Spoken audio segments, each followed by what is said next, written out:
Welcome to the BLTnT podcast. I'm your host, Matt Loria, serving up real stories of business, life, technology, and transformations. You'll hear from interesting people about big changes from career shifts to life-altering decisions and the innovations that help make it all happen. It's about sharing those light bulb moments, pivot points, challenges overcome, and the journeys that inspire us to think differently. If you're on the lookout for insights to propel you forward, stories that resonate, or just a bit of inspiration on your next BLTnT move, you're in the right place. Let's dig in.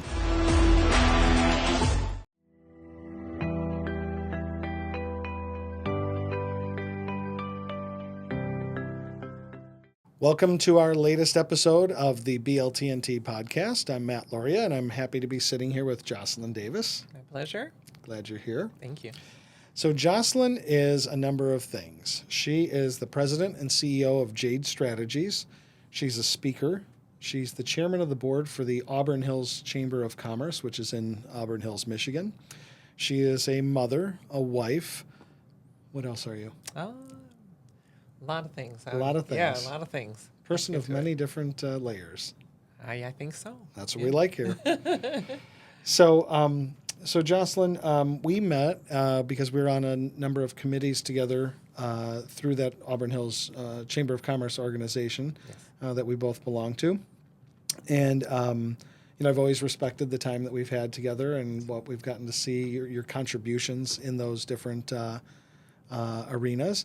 And so would love for everyone here to be able to get to know you. So let's start off and tell me a little bit about JADE Strategies. Let's start off on the business front. Sure. Thanks, Matt.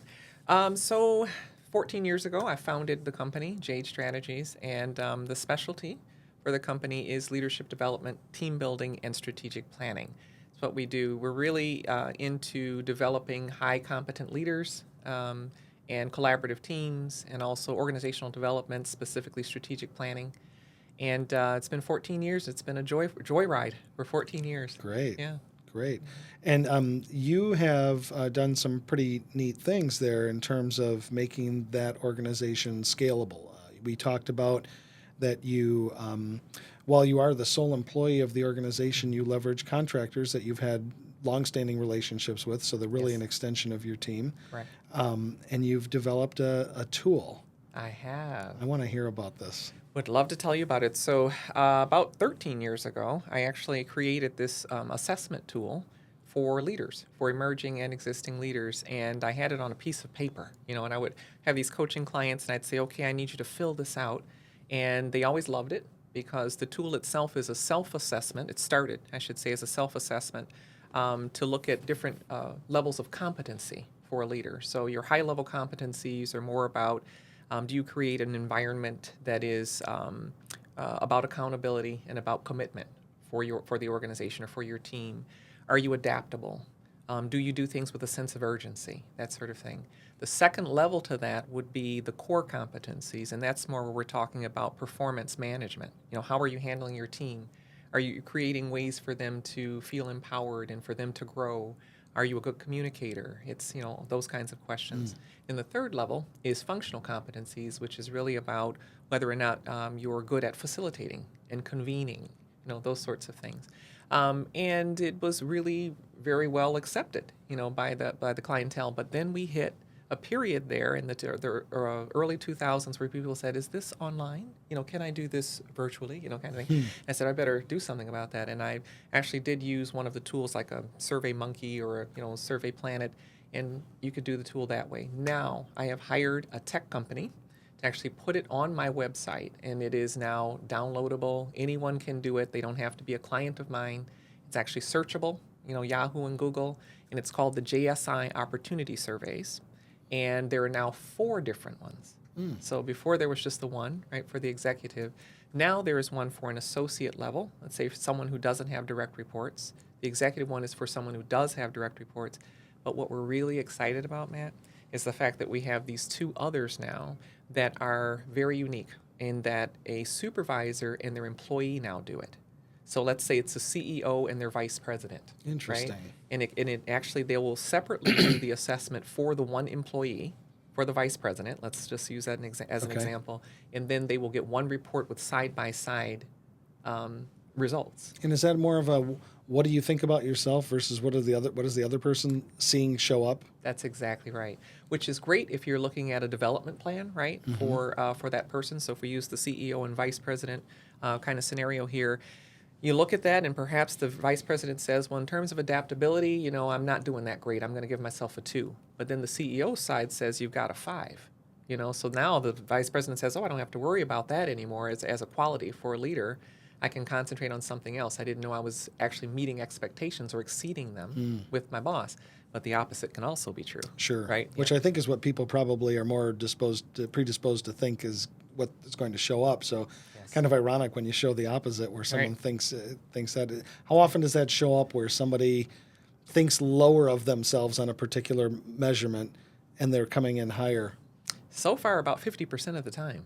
It's interesting. Wow. Usually there's, in a high-functioning organization, right, in a high-functioning team, you're probably going to see the same. They're almost the same. You might see some variations in some places, but if they're really on the same page and collaborate well, you're probably not going to see too much of a difference, which is great confirmation, right, that you have the right people in the right seats on the bus, right? But at the same time, I also see that there are those big disparities sometimes, and that causes, it's a great conversation starter, and it also helps with a development plan. It helps to look at what the expectations really are, and just clarity all the way around. It's a good tool. How does it now? How does that stack up to tools that we know that we've all seen, like the disc profiling tools? So the way this one is different is that actually the questions are very different from what you would see with DISC, or we just did a great we did the Acumax yes, profile. and I'd never done that before, so I'd love to talk about that a little bit. But it's different because the questions are different. They're very specific. They are around, and they would give you maybe 5 different questions that will lead up to an assessment around your adaptability, or around the fact that you are good at inclusion and diversity, or whatever it is. The questions are different. Of course, in my research, I had to look at all of those various assessments to make sure I was offering something that was unique, and I find that I am. Great. Yes. Great. What kind of drove you into the business of wanting to help leaders? I mean, you are so passionate about it. Every time we have sat down together, you are definitely in the right seat. Thank you. You're doing what we were called to do. I appreciate that. I think it was my early experience working. I have been in leadership roles since I was about 24. I really have, and it was an accident. So when I was in grad school, I went to University of New Haven and earned my MBA there. When I was in Connecticut, I took a job with a supplier. They were called Thai Communications. They are no longer in business anymore, but they did mainframes and technical stuff, right? And I thought, oh, what a great job. I'm going to have this manager of corporate communications and investor relations. What a job, right? And I'm also at the same time going to school full time at that time. So I was working during the day, going to school in the evening and on the weekend. I was really putting it in. And that job shocked me because when I walked into it all excited about this big title, Matt, what was really going on is there had been 13,000 employees there. And 2 months before I started, they whittled that down to 1,300. And the reason is because they had filed for Chapter 11 bankruptcy protection, and they had been bought by a company in Chicago that is very famous for buying companies that are in bankruptcy and then selling them off in pieces. I had to manage the communications around that, internally and externally, and deal with angry investors. Congratulations on the new role.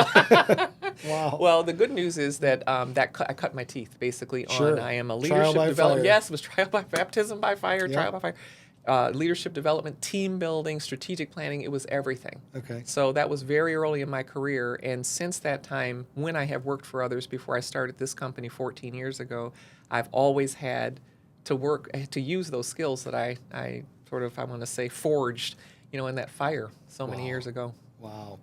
And so then you were also,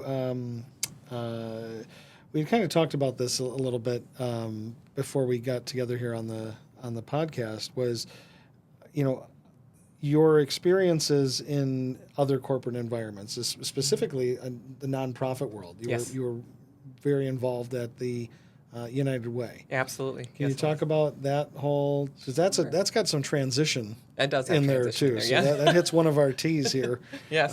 for sure. So and then let's also, in talking about that, let's understand the how that's kind of helped to shape you, right? So you've had this trial by fire from the from your corporate communications job, Yes. where you're thrown right into the deep end, Right. and then really your United Way experience had some of those same attributes there too. It really did. That was an interesting role. So I was hired right out of. I actually was serving as director of communications for the Pontiac School District, Okay. and I met the CEO of United Way Oakland County in that role, and we served on some committees together. And he came to me one day and he said, "We are looking for someone to help us with a really big strategic planning project. And I think you'd be great. I want you to go down and meet the CEO of United Way Community Services, which was actually United Way for Detroit, right?"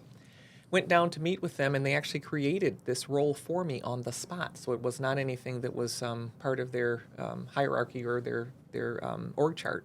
It was Director of Strategy.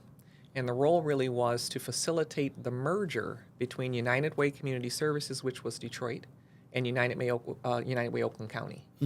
And I did that. It was about a year, and that happened, and it was a lot of work. Okay, a lot of work simply because at the time, United Way Community Services in Detroit had 100 board members, and Oakland County had 50. 150 people I had to convince to vote themselves out of existence and create what you now know as United Way for Southeastern Michigan. Wow. So we did that in a year. And once the new organization was formed, it now had responsibility to Oakland County, Wayne County, and Macomb County. And in the structuring of that, one of the things that those board members wanted to make sure happened is that we would actually still serve Oakland County and Macomb County with there being great need in Wayne County, right? So we created these kind of outposts. And I said to them when they said, "Well, we want you to stick on since you actually finish your role." I said, "I'll go run Oakland County's operations because I'm from Oakland County originally, and they may feel like this was a hostile takeover, and I think Sure. I can help with that." Okay. So yeah, that's how I took Where on that role. was the headquarters then? Was the headquarters moved to Detroit then? The headquarters was in Detroit because that's where United Way Community Services was anyway. Okay. So it was in Gotcha. Detroit. So that's on why they Griswold. had that feeling of perhaps they'd feel isolated or Yes. something like that. Yes. You really got the chance. We're going to mix in some technology Let's here do it. too. You got to see the technology change in how that affected the United Way Yes. and how they, what they were actually used for. I mean, the way you explained it was that, or the way I understood that you explained it, was that the United Way was more of an aggregator of funds and would find the appropriate charities to, and I still think it still does this, It does. right? But where people would normally be predisposed to give the money to the United Way, knowing that it would get to the right places, as the internet came to be, people were able to find those charities more directly Yes. and almost whatever you want to say, Bypass 'em. bypass the middleman, I Yep. guess you could say. Were you around for that? Oh, I was right in the middle of it, Matt. Right in the- right right in the middle thick of it. Right in the thick of it. So when I started there, I think the revenue coming in was about $80 million for United Way, and then by the time I left, it was $40 million. So it was 50% of their revenue was cut. So here's the deal. That's exactly right. When we were kids, you can remember that we'd have these things where it would come time for United Way, and we'd all put our little pennies together, and there were I think there were little boxes or something Like they a gave little to milk us. carton Yeah, type little of milk, thing you yeah, put something money like in, that. Yeah, and that's because United Way had always been very trusted to be the distributor of funds. If say for instance your interest is early childhood, that's your interest. Who would know where that's happening? Where are the boots on the ground that need the funds, that need the support? United Way existed to do that, right? Got To it. identify that. Now, with the emergence of the internet, where people could say early childhood is my interest, I think I'll just, well, we say Google now, but look it up, and then they could find the local early childhood organization. All of a sudden, people were giving directly to those smaller nonprofits, to the people who were in the weeds. Right? Did And we the see financing. and maybe you don't know this data point, but did we see a growth in the number of independent small nonprofits pop up at that time too because of that? That I don't know, But I can tell you this. I noticed, and this is my observation, United Ways all over the country then became experts at things that they had not been experts in before. They were expert fundraisers, right? But now all of a sudden it was, I think we're experts in early childhood. I think we're experts in basic needs. I think we're experts in education. And they had to build an infrastructure around that, okay? So that then people would say, yes, I think I will still, use United Way or give to United Way so they can give to Because others. they're still here and doing strong or running strong. Yeah. So Yeah. they've obviously evolved to what they are today in order to overcome that major change. I think so, yeah. So let's talk about your personal life here. Sure. I mentioned that you're a wife and a mom, I am. and you've got some neat interests, and you like to travel a bit. Can you tell us a little bit about that? Tell us Sure. about your husband and about your kids. Yes, I would love to. So, the love of my life, we've been together for 17 years now, my husband Tony, and we both had practice marriages before we met each other. Okay. And so he has 2 daughters and I have a daughter. So we have 3 together. They're stair steps. They're 30, 28, and 26. Okay, meant to be. Meant to be. It was perfect. And we're a happy little blended family there. We've got our 3 daughters, and they're grown and out of the house, which has been kind of fun. But I miss them. We all got together during COVID. Everybody came home during COVID, and the 5 of us were in the house, and I had the best time of my life. I swear to goodness, Wow. It was so much fun to be together. That's great. Yeah, That's great. my family. And you are I'm going to let you give the whole introduction of this. This is something I just learned just a couple of minutes ago, Sure. and I'm really excited to have you talk about it. Yes. Okay. So tell me about your history. Okay, this is good, man. I'm glad you're asking about this. So one of the things that really has motivated me my entire life and in my career has been my family story, which is that my daughter Jordan, the youngest of our daughters, my daughter Jordan has just finished her first year of law school at Yale. She just finished Yale Law. She's a full scholar there. And she is the 5th consecutive generation of women in my family to be college educated. Wow. Yeah. I didn't even know that this was unique because this is just my family That's story. how you grew up. Yeah, it's how, when I was in high school and people were talking about what they would do after high school, I was like, well, aren't you going to college? Because that's what it's what we do. But I will tell you, I was explaining to you earlier, the way I found out it wasn't really unique is I used to teach at the University of Phoenix some years ago, and I used to tell the students, once you've given your introduction, give us something unique about you. And once they'd all finish, I would come in with, my unique thing is I'm African American and 4th generation college educated. And I had one of my white students, a white female student, come up to me and say, you don't have to preface that by saying you're African American because that's unique for anyone. And I had not realized that until she said that. I just because thought it was so normal for you and your family. Yeah, I thought it was normal. But yes, we go back. So my great grandmother Pearl went to Prairie View A&M in I like Texas. that name. Isn't that great? Yeah. Pearl McGuire went to Prairie View A&M in Texas normal, and she became a teacher. Her daughter, who was my grandmother, June was a nurse. She went to nursing school, got her degree there. My mother has her master's degree in special education from Wayne State. I have my MBA from University of Michigan, University of New Haven. My undergrad is University of Michigan, and my daughter's now at Yale. And she went to University of Pennsylvania undergrad. So she's our first Ivy Leaguer, and she's a double Ivy Leaguer because she went to Penn, and now she's at Yale, and she's amazing, and I'm in love with her. That's fantastic. It is, but 5 generations. And Matt, I mean, the stories behind all of that are not easy stories. You know what I mean? But yeah, 5 generations. Yeah, you were telling me that when you struggle, you think back to was it your grandmother or your Great-grandmother, yeah. And what she had to deal with. Was it in Texas? Yeah, Texas. Yeah. And that came at that story came to me at a really good time. I always knew about the generations of college-educated folks, right? But I was in grad school, Matt, at the University of New Haven. So I'm in West Haven in my apartment, and I'm down that day because I'm thinking to myself, I've never left home before. I mean, undergrad was at Michigan in Ann Arbor. So, I mean, my mother could get there in 20 minutes if I had a fever. You know what I mean? So I didn't go far. But University of New Haven, now this is far. And I didn't have family there, didn't know anyone. And I called my mom one day, and I said, Mom, I don't know if I can hang out here. I don't know if I can stay because I'm I'm feeling lonely. And she said, did I ever tell you the story of your great grandmother Pearl? And I was like, yeah. She says, no. Did I tell you the story of what she had to endure? Story. The story. And I was like, you didn't.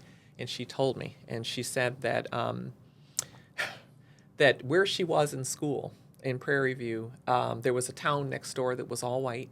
And some of the folks there did not believe that African American women should be getting an education. And she said that very often on weekends, some of the men in that town would get drunk, and they would come to the school where she was, and she lived in like a large dorm, like a building, and they would just stand outside and drink and shoot at the windows, just shoot. And that my grandmother, Pearl, would have to lay on the floor for the weekend. She said, and then on Monday morning, she would wash her face and go to class. And then she said, Joscelyn, can you stay in New Haven and finish this degree? What have you done lately? Yeah, what right? have you done lately? I was like, I think I can. So Wow. that story has been a motivator for me, even when things are hard, even when they're scary. And I've shared that story with every young person in our family. Now, my daughter, my cousins, to give them motivation, and they all claim that it really did help them feel brave when they didn't think they could. What a great pedigree, and I mean, just what a great inspiration story there. It's good. Yeah. It's a good. And what a great thing you can use against your kids if they won't, if they're ever complaining. Do it, yeah. Remember what My your mom great used it grandmother? against me. Yeah. Oh, that's fantastic.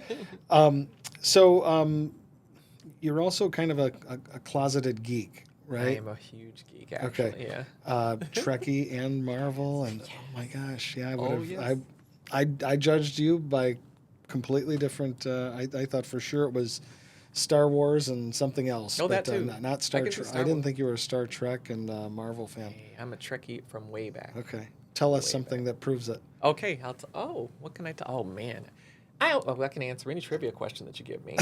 I can answer any trivia I know question. nothing about Oh, you it, know so nothing about it? I couldn't ask you a valid question. Well, I'll say this. Better than trying to go and find some kind of trivia that people don't know, I'll tell you this about why Star Trek is so important to me. Okay. Or how it's important to All me. right, I'd like to hear that. I'm actually incredibly introverted. And I teach this when I coach teams, or even if I do individuals, about the difference between being introverted and shy, or extroverted and obnoxious. Neither one of them mean those things, right? Okay. Introversion just means right. Okay, right.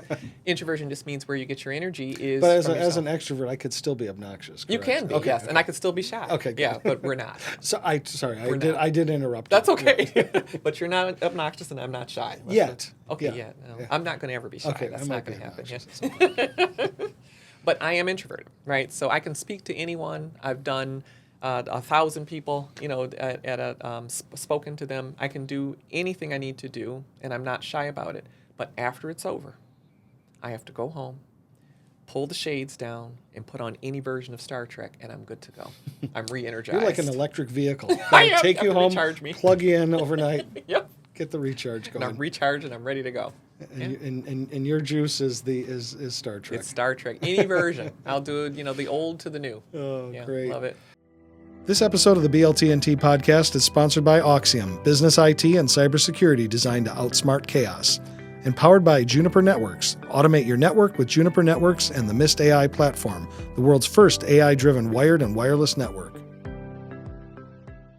So, what else would you like to talk about? What else is going on in your world that you'd love for people to know about? Well, I have been recently talking with people about one particular workshop, which is personality dimensions. Can I talk about that? Yeah, we've talked about that a Yeah, lot. we've talked about that, you and I, Matt.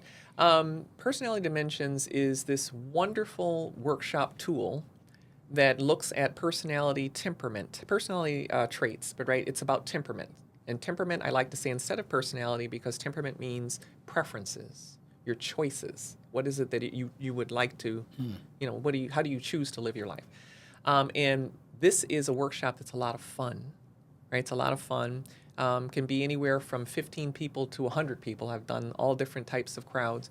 But it is the trait disposition tool that uses colors, right, to sort of map out what your personality is at the time. But it actually is a combination of Myers-Briggs and Carl Jung's, the study of Carl Jung's studies on personality and introversion and extroversion. And it has a lot of different flavors all in one spot, right? There's some other personality tools out there, but I've never seen one that is as complete, as comprehensive as this one.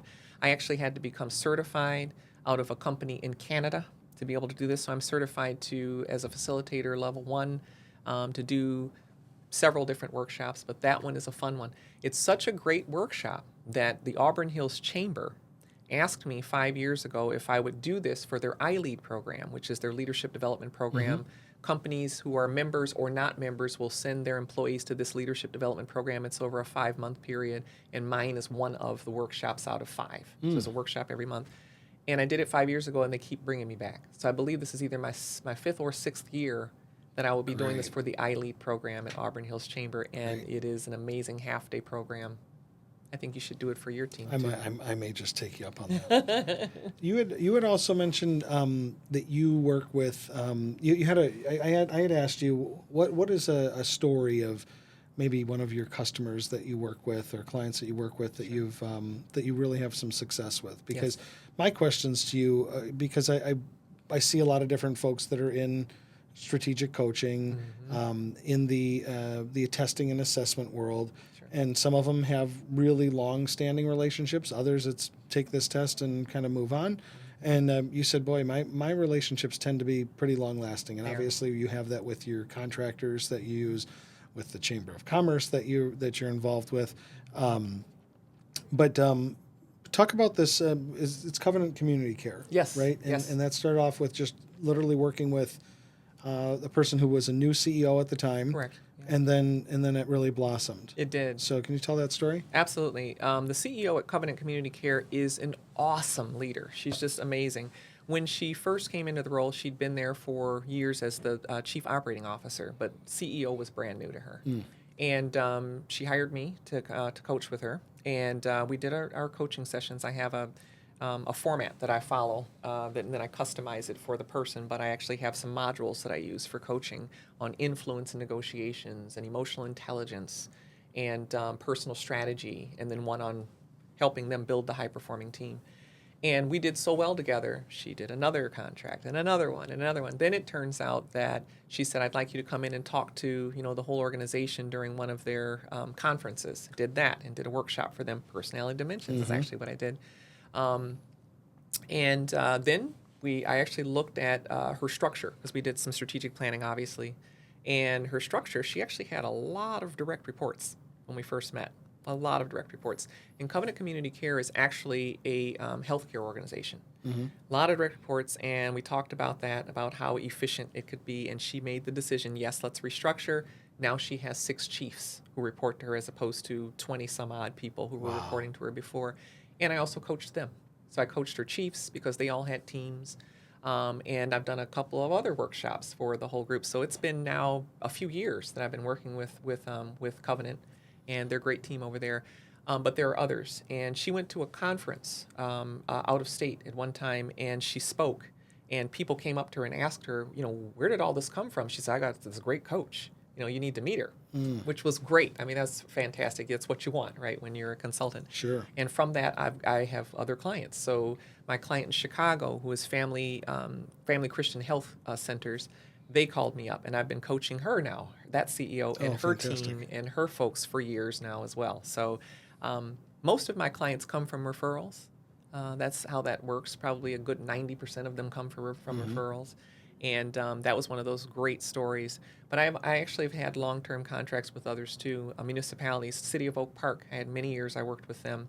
They didn't have a communications department at all. And I came in and I created one for them from scratch. Because my MBA actually is in public relations and marketing. Right? Okay. It's just that I have more You're experience. a very good communicator. So I Thank you. think we can see there was some formal education there somewhere along the way. I appreciate that. Or some just innate talent. I'm not sure. A little combination. I appreciate it. Yes, I do. I have clients that I've had for years at a time. We keep rolling. And it's not that they didn't get what they needed the first time they met with me. Now they it's like time to what move they're to the getting next so level. much that they continue to come back. Yes. and time again. Yes. That's great. What is your favorite tool that you've? Because let me rephrase. Let me start over and rephrase a little bit here. I'm sensing that you are an aggregator of a number of tools and processes and philosophies that you've encountered through your career, and you've distilled them down into something that is your brand. Yes. Can you talk about some of those things that you've pulled in and where the value is? Because I can tell you as a business leader, we're on overwhelm of the number of disparate tools that are brought to our attention. Sure. You know, whether it's through the business groups that we're involved in or just people cold calling us or whatever, is I'm constantly bombarded with you need this, you need to know this about yourself. And so what are the tools that you've taken? Sure. And then how have you distilled them to really find the value for the leader and for the organization? That's a great question. So my favorite tool that I have worked with, and actually I have blended this into my own work, is Patrick Lencioni's work. So The 5 Dysfunctions of a Team was a book that most people are familiar with. Also did The Advantage and many other books. I really, really respect Lencioni's work. Same. And yeah, good stuff. And so I have my most popular workshop is actually called High Performing Teams. And it takes some of Lencioni's work, and I've actually turned it around because, of course, his book was The 5 Dysfunctions of a Team. My training is really about how do we find what works, right? And now let's create some sustainability around what works for you as an organization. But it still is looking at those 5 areas that Lencioni talks about, which are about building trust and sustaining trust, healthy conflict, which is not destructive tearing down, but constructive. And let me just say something about that before I move on, Matt.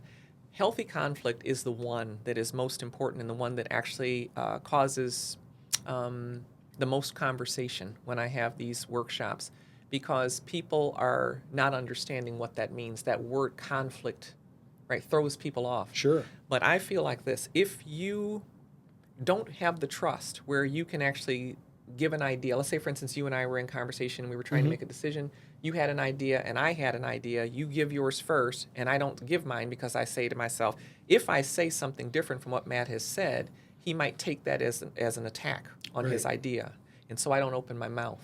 That's unhealthy. For fear of what might happen. For fear of what might happen. It's funny when people talk about, well, you two fight like husband and wife. It's like, well, why do husband and wives, why can they argue? Well, because they have the foundation of the marriage that says, this is here. Right? And so if they accept that as the constant, then they have the trust and the ability to say, hey, you know what, I didn't really like when you did this. Right? And without it being, just because you've made a comment about something negative doesn't mean we're getting divorced. Right, exactly. Right. And so in the workplace, we have so many times where we as leaders especially, are perceiving that conflict didn't even happen. Right. And the employee or someone else is really feeling like, oh my gosh, that was such a terrible interaction.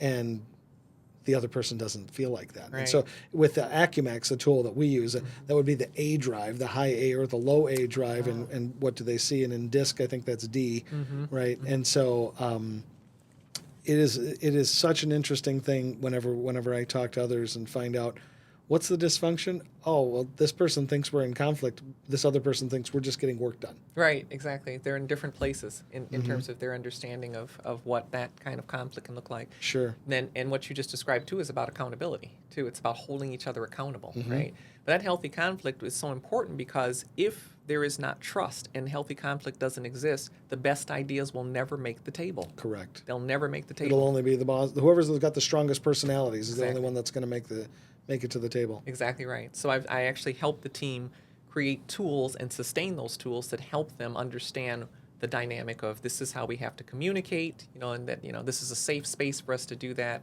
and it's just wonderful. So that's my most popular workshop, is actually high performing teams. That's great. I think I use the Lencioni line almost once a day. Yeah. And that's from the Ideal Team Player. Yes, that's a good one. Humble, hungry, and smart. Yep. Right. And so I can't remember everything, but I can remember those 3 words. Yes. And especially when I'm talking to someone that we're hiring, I mean, that's what we're looking for all the time. Yes. Have you had experience with the Ideal Team Player? I have. So yes, so I have actually used that. That's a really good assessment tool at the back of the book. Yeah, they give you a bunch of questions and everything to ask. It's really inexpensive for the value that you can get out of it. I have to agree. Now, I did do just recently for a client, I did an intervention for conflict. So there was conflict management. This was unusual. Usually I'm coming in and there has probably been some conflict of some kind, but we're really looking at culture, organizational culture, and how are we going to shift the culture and what are we going to do. There were 2 employees and they were not getting along and they weren't getting their work done, and their boss had it, right? So their boss was a director, had it, and said, come in here and help us. Now that's another long-term client. It was a municipality, and I've actually done work for them for years. But I hadn't had a contract with them since, I think, 2021. And he thought of me and said, you're the person we need. We said we wanted to have some outside person come in and sort of moderate this whole thing, and would you do that? And so, ideal team player, we had some conversation around that. I gave them both the book, and we talked about it. But that was an interesting one. I actually ended up having one-on-one coaching with both of them, and then one-on-one coaching with their boss, because there's something to that too, right? To the leadership and how that dynamic keeps going. And then all of us together, and we actually did rules of engagement, and had some good conversation. And how far out are you from that engagement being complete? That engagement was completed about a month and a half ago. Okay. And so I just sent an email to the boss. You know where I'm to say, going with this, right? How's it Where going? are we at today? Yeah. So I'm waiting to hear back to see how it's going from here. But good feedback right away from all 3 of them, separately and together, to say this was very helpful. Here's what I learned, and they were saying back to me what I was hoping I would hear about the progress they think had been made from that. But yes, I would like to know 45 days out, where are we? And I'll ask again in another 3 months to see where we are. Great. Yeah. Great. What else would you like to talk about, or what questions might you have for me? Oh, I have questions for you, man. Oh, no. I do. So, Axiom, and I know your folks can't see it, but Vision Made Perfectly Clear Award, the Silver and Gold Awards by the Auburn Hills Chamber. This happens every year in December, and companies who are members of the Chamber are asked to nominate, or others are nominating you for these awards. And you actually took this award home, right? This is 2019. Yep. Vision Made Perfectly Clear. What was it? What vision did you make perfectly clear to everyone? Well, so our vision is to create a company that outlives, that's a legacy company that outlives its founders. That's a destination company for employees and for clients. Yes. And so what that means to us is that we're essentially trying to make what we would consider like a mini General Motors, right? The type of place you could come and work an entire career. Yes. But we'll really know that we've made it when we have that lineup of people. Like back in the day, remember at General Motors, somebody would get a job on the line, and they'd say, well, "Can you get me in? Can you get me in?" Or if they're an engineer, "Can you get me in?" That when we feel that happening, and we've got a little bit of it happening today, where we've had a few of our employees have brought in others from their friend groups and colleague groups. But when we see that that's the overarching proliferation, then we'll know we've fully made it. But it also started off with the name, which my partner who had founded the company came up with the name AU and Axiom. So AU is the chemical symbol for gold, Axiom is rule or something known to be true. Smooch it together, make Axiom. So the golden rule, treating others how you'd want to be treated. And so there's a combination of the two of those things in terms of what is the vision of the company is to treat people properly, but to also create this environment that's really the playground for clients to get what they need, and the playground for the employees to get what they need for an entire career. So. I have to tell you something, Matt. This is, as a communications person, right? This is my favorite. I don't know, just the name, your values. We talked about your values, right? And how there's 3 different levels of values. It's just perfect. I just love it. So I have to tell you that I've just been impressed with that ever since I joined the chamber and learned about Axiom's existence. But do your listeners know about your 3 levels of values? Because I love them. Yeah, so it's really one core value that we say, right? And I'll build up to it. So if we have the golden rule, which is treat others how you'd want to be treated, and the platinum rule is treat others how they'd want to be treated. Yeah. The Axiom rule is treat others in a way better than they expected to be treated. Love it. And so that's what we kind of come back to. We come back to that plus the humble, hungry, and smart. And it's like if we have those 2 things together, then we're rolling in the right direction. Rolling in the right But direction. we don't get it right every time, but we try our best. I love it. So. Absolutely love it. Yeah.